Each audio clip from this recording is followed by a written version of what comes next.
আমাদের জীবনে শিক্ষার কোনো শেষ থাকে না। এমনই একটা গল্পের নাম হলো পথের শিক্ষা।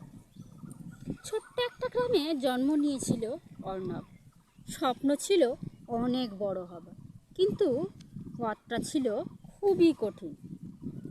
একদিন শহরে পা রাখলো সে। চোখে শুধু স্বপ্ন আর মনে ছিল তার এক রাস সাহস। কিন্তু শহর এত সহজ ছিল না।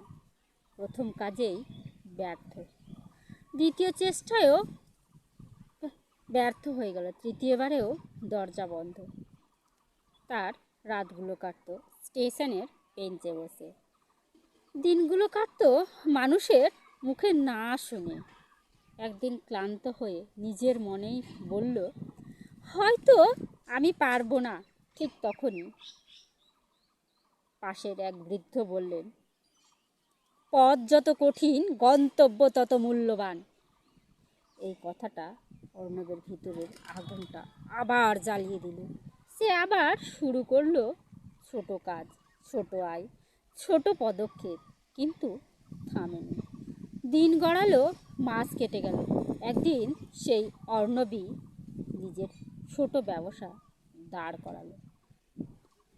যে ছেলেটা একদিন স্টেশনে ঘুমাতো, আজ সে অন্যদেরও কাজ দিচ্ছে। জীবনের পথে হোঁচট খাওয়া মানেই হার নয়, ওটাই হলো শেখার শুরু।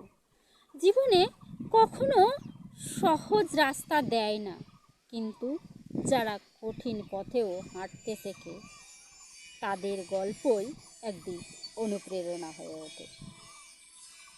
না জানি অর্ণবের এই গল্প আপনার জীবনের অনুপ্রেরণা হয়ে উঠতে পারে। আজকের এই গল্পটা আমি এখানেই সমাপ্ত করলাম। দেখা হবে আবার পরবর্তী কোনো গল্পতে বা ভিডিওতে। ততক্ষণ পর্যন্ত সবাই ভালো থেকো, সুস্থ থেকো। ধন্যবাদ। ভিডিওটা ভালো লাগলে শেয়ার করে অন্যদের শোনার সুযোগ করে দিন।